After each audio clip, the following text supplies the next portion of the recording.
ಸುರಕ್ಷತೆಯ ಬಗ್ಗೆ ತರಬೇತಿ ಕೊಟ್ಟು ಒಂದು ಕಿರುಚಿತ್ರದ ಮೂಲಕ ಬಂದಿದ್ದೀನಿ. ಸುರಕ್ಷತೆಯ ಒಂದು ಪ್ರತಿಯೊಬ್ಬರ ಜೀವನದಲ್ಲಿ ಅತ್ಯಗತ್ಯ ಹಾಗೂ ಈ ನಮ್ಮ ದೇಶದ ಸಾಮಾಜಿಕ ಆರ್ಥಿಕ ಶಕ್ತಿಯೂ ಕೂಡ ಪೂರಕವಾಗಿರುತ್ತದೆ. ಸ್ನೇಹಿತರೆ, ಸುರಕ್ಷತೆಯ ಬಗ್ಗೆ ಅರಿವಿಲ್ಲದ್ರೆ ಏನಾಗ್ತದೆ ಅಂತ ಈ ನಮ್ಮ ಒಂದು ಸಿಬ್ಬಂದಿ ವರ್ಗ ಒಂದು ಕಿರುನಾಟಕದ ಮುಖ ನಿಮಗೆ ಮುಂದೆ ಪ್ರದರ್ಶಿಸುತ್ತಿದ್ದಾರೆ. ನಾನು ಸರ್ಕಾರದಲ್ಲಿ ಕೆಲಸ ಮಾಡಬೇಕಾದ್ರೆ ಬೆಳಗ್ಗೆ ಏನಾಯ್ತಪ್ಪ ಅಂತಂದ್ರೆ, ಹಲೋ, ಹಾಂ ಹೌದ್ರಿ, ಹಾಂ ಹಾಂ ಅದೇ ಫ್ಯಾಕ್ಟ್ರಿ ಬಂದ್ರೆ ಇನ್ನೊಂದು ಅರ್ಧ ಗಂಟೆ ಕಾಲ್ ಮಾಡಿದ್ರೆ ಹಾಂ ಹಾಂ ಆಯ್ತು ಆಯ್ತು, ಇನ್ನೊಂದು ಅರ್ಧ ಗಂಟೆ ಕಾಲ್ ಮಾಡ್ತೀನಿ.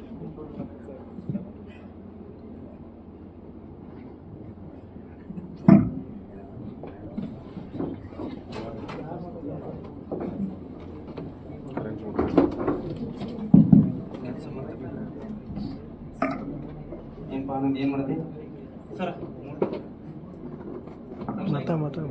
ಏನು ಸರ್, ಮೋಟರ್ ರಿಪೇರ್ ಮಾಡ್ತೀನಿ ಸರ್.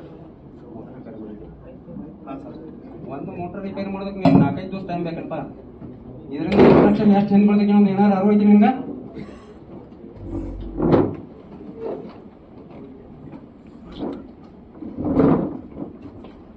ಬರೀ ಊಟ ತಿಂಡಿ ನಿದ್ದೆ ಟೈಮ್ ಪಾಸ್ ಮಾಡೋದು, ಮೊಬೈಲ್ ನೋಡೋದು ಇದಾಯ್ತು. ಕೆಲಸದ ಮ್ಯಾಗ ಗಮನನೇ ಇರೋದು. ಸರ್ ಏನ್ರಿ ಸರ, ಬೆಳಗ್ಗೆ ಚಲೋ ಮುಟ್ಲೆ ಬಂದು ಕೆಲಸ ಮಾಡ್ತೀವ್ರಿ, ಶುರು ಆಗ್ತದೆ ಕಿಟಕಿಟಿ ಮೋಟ್ರ್ ಬೇಕಾಗಿತ್ತು, ಬಿಡಿಬಾಗ ಕೂಡ ಅದಿಲ್ಲ ಇದಿಲ್ಲ ಅಂತೈತ್ರಿ. ಇರೋದ್ರಾಗ ಅಡ್ಜಸ್ಟ್ ಮಾಡಿ ಕೆಲಸ ಮಾಡ್ತೀರಿ. ಹೌದಪ್ಪ, ಇರೋದ್ರೊಳಗನ ಅಡ್ಜಸ್ಟ್ ಮಾಡಿ ಕೆಲಸ ಮಾಡ್ಬೇಕ. ನಿಮ್ಗೆ ಏನಾರು ಒಂದು ಕೆಲಸ ಹೇಳ್ರ ಮಾಡ್ರ ಆಗಿಲ್ಲ ಇದಿಲ್ಲ ಅಂತ ಹೇಳ್ತಾರೆ, ಆ ಕೆಲಸನ ಅದೊಟ್ಟು ನಿಂದಿರಿಸ್ಬಿಡ್ತಾರೆ. ಈಗ ಮ್ಯಾಗಿನ ಅಧಿಕಾರಿಗಳು ಬರ್ತಾರೋ ಸರಿಯಾಗಿ ನೀವು ಪಾಠ ಕಲಿಸ್ತಾರ ತಗೋ. ಸರ ಮೇಲಿನವ್ರು ದಿನ ಇದ್ದಾರ ಸರ, ಅವ್ರದನ್ನ ಹಾಕೋಬೇಡ ಸರ್ ನೀವ. ಆಯ್ತು ತಗೋರ್ಪ, ನಿನ್ನ ಕೆಲಸ ನೀ ಜಲ್ದಿ ಮಾಡು, ನನಗೆ ಲೌಟ್ ಮೋಟರ್ ಸ್ಟಾರ್ಟ್ ಕೊಡಪ್ಪ.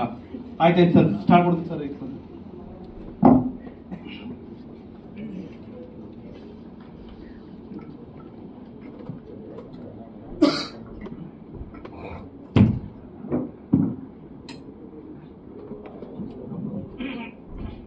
ಬಂದ್ ಮಾಡಿದಾರ,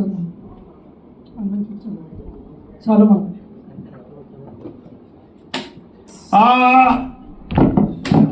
ಸರ್ ಬೇಗ ಬನ್ನಿ ಸರ್, ಆನಂದ್ಗೆ ಕರೆಂಟ್ ಹೊಡೆದಿದೆ, ಆಂಬುಲೆನ್ಸ್ಗೆ ಫೋನ್ ಹಚ್ಚಿ ಸರ್. ಹಲೋ, ಸೆಕ್ಯೂರಿಟಿ ಗೇಟ್ ಅಂದ್ರೆ ಇಲ್ಲಿ ಒಳಗಡೆ ಒಂದು ಆಕ್ಸಿಡೆಂಟ್ ಆಗಿತ್ರಿ, ಮೇಲ್ ಸೈಡ್ ಒಂದು ಸ್ವಲ್ಪ ಬರ್ರಿ. ಆಂಬುಲೆನ್ಸ್ ಸ್ವಲ್ಪ ಜಾಸ್ತಿ.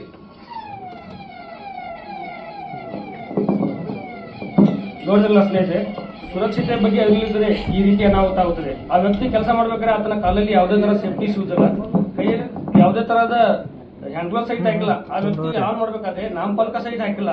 ಹೀಗೆ ಆದ್ರೆ ಮುಂದೆ ಸುರಕ್ಷತೆ ಬಗ್ಗೆ ಅರಿವಿಲ್ಲದೆ ಇದೇ ರೀತಿ ಅಪಾಯ ಆಗುತ್ತದೆ. ಮಾನ್ಯದ ಮೇಲಾಧಿಕಾರಿಗಳು ಏನು ಒಂದು ಹೇಳ್ತಾರೆ ಅಂತ ನೋಡೋಣ ವೀಕ್ಷಕರೇ.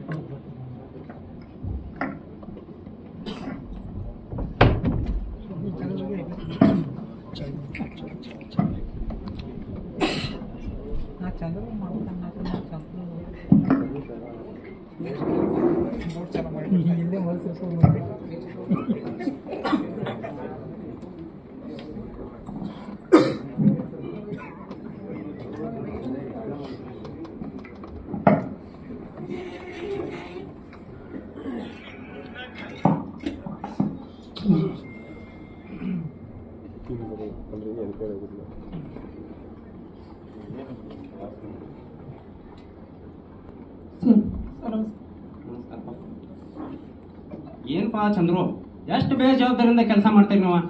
ನಿನ್ನೆ ಬೇಜವಾಬ್ದಾರಿ ತನಗಿಂದ ಎಂತ ಅನಾಹುತ ಗೊತ್ತಾನ ಆನಂದ್ಗ? ಸರ್ ನಿನ್ನೆ ಮನೆಯಲ್ಲಿ ಒಂದು ಪ್ರಾಬ್ಲಮ್ ಇತ್ತು ಸರ್. ಆ ಟೆನ್ಷನ್ ನಲ್ಲಿ ಬಂದು ಸ್ವಿಚ್ ಆಫ್ ಇದ್ದಿದ್ದಾನೆ, ಸ್ವಿಚ್ ಆನ್ ಮಾಡಿದೆ ಸರ್, ಅದಕ್ಕೆ ಈ ಘಟನೆ ಆಯ್ತು ಸರ್. ನಿಂದೇನಯ್ಯ ಅಂತ ಮಹಾನ್ ಟೆನ್ಷನ್. ಈಗ ಒಬ್ಬರ ಜೀವದ ಜೊತೆ ಆಟ ಆಡ್ತಾರೆ ನೀವು. ಹೆಂಗೆ ಕೆಲಸ ಮಾಡ್ಬೇಕು, ಏನು ಮಾಡ್ಬೇಕು ಅನ್ನೋದು ನಿಮ್ಗೆ ಅರಿವು ಇರೋದಿಲ್ಲ. ಈಗ ಪ್ರೊಡಕ್ಷನ್ ಹಾಳಾತು ಮಾಡ್ತು ಅಂತ ಹೇಳಿ ಕೇಸಿ ಮ್ಯಾಲಿನ ಅಧಿಕಾರಿಗಳು ಬರ್ತಾರೆ, ನಮ್ಗೆ ದಬಾಯಿಸ್ತಾರ. ಅದಕ್ಕೆ ಉತ್ತರ ಯಾರು ಕೊಡೋದ? ಆಯ್ತು ಸರ್.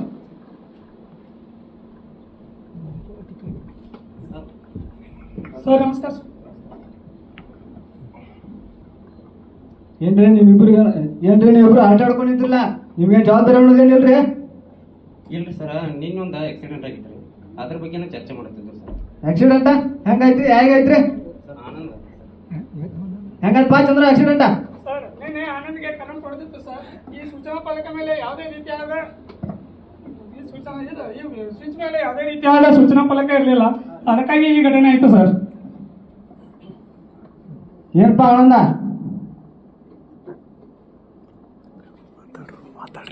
ಏನಪ್ಪಾ ಆನಂದ ಇಷ್ಟೊಂದು ಬೇಜಾರಿಂದ ಕೆಲಸ ಮಾಡ್ತೀಯ, ಒಂದ್ ಸೂಚನಾ ಫಲಕ ಆಗ ಬರೋದಿಲ್ಲ ಏನಪ್ಪ ನಿನಗ?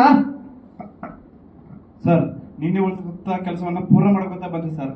ಈ ಪ್ರೊಡಕ್ಷನ್ ಮ್ಯಾನೇಜರ್ ಪ್ರೊಡಕ್ಷನ್ ಹಾಳಾಯ್ತು ಹಾಗೆ ಹೀಗೆ ಅಂತ ಹೇಳಿ ಟೆನ್ಷನ್ ಕೊಟ್ಟು ಸರ್, ಅದೇ ಟೆನ್ಷನ್ ನಲ್ಲಿ ಬೋರ್ಡ್ಗೆ ಸೂಚನಾ ಫಲಕ ಹಾಕೊಂಡು ಬರ್ತೀವಿ ಸರ್. ಅಲ್ಲಿ ಸೇಫ್ಟಿ ರೂಲ್ಸ್ ಫಾಲೋ ಮಾಡ್ಬೇಕಂತ ನಿಮ್ಗೆ ಗೊತ್ತಾಗ್ಲಿಲ್ಲನ್ರಿ? ಕರೀನಾ ಸೇಫ್ಟಿ ಆಫೀಸರ್ನ? ಆಯ್ತು ಸರ್, ಸೇಫ್ಟಿ ಸರ್ ಸರ್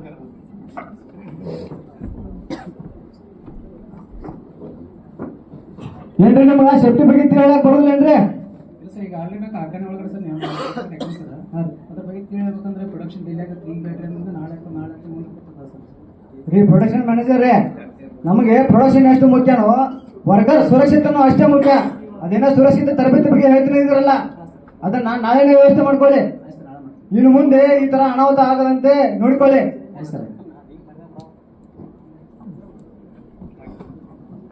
ನೋಡಿದ್ರಲ್ಲ ಸ್ನೇಹಿತರೆ, ಸುರಕ್ಷತೆ ಬಗ್ಗೆ ಅರಿವಿಲ್ಲದ್ರೆ ಯಾವ ರೀತಿ ಅನಾಹುತ ಆಗ್ತದೆ ಅಂತ ನಾವು ಮನೆಯಲ್ಲಿ ಹಾಗೂ ಕಾರ್ಖಾನೆಯಲ್ಲಿ ಕೂಡ ಎಲ್ಲರೂ ಒಂದು ಒಳ್ಳೆ ರೀತಿಯಲ್ಲಿ ಕೆಲಸ ಮಾಡಿ ಮುಗಿಸಬೇಕು. ನಾವೆಲ್ಲ ಕಾರ್ಖಾನೆ ಸಿಬ್ಬಂದಿ ಕೂಡ ಒಂದು ಸರಪಳಿ ಇದ್ದಾಗೆ ಆ ಸರಪಳಿಯನ್ನ ಯಾವತ್ತೂ ಕಳಿಸದಂತೆ ನೋಡಿಕೊಳ್ಳಬೇಕು. ಇಷ್ಟು ಹೇಳಿ ನಮ್ಮ ಈ ಒಂದು ಕಿರುಚ ನಾಟಕವನ್ನ ಮುಗಿಸ್ತಾ ಇದ್ದೀವಿ.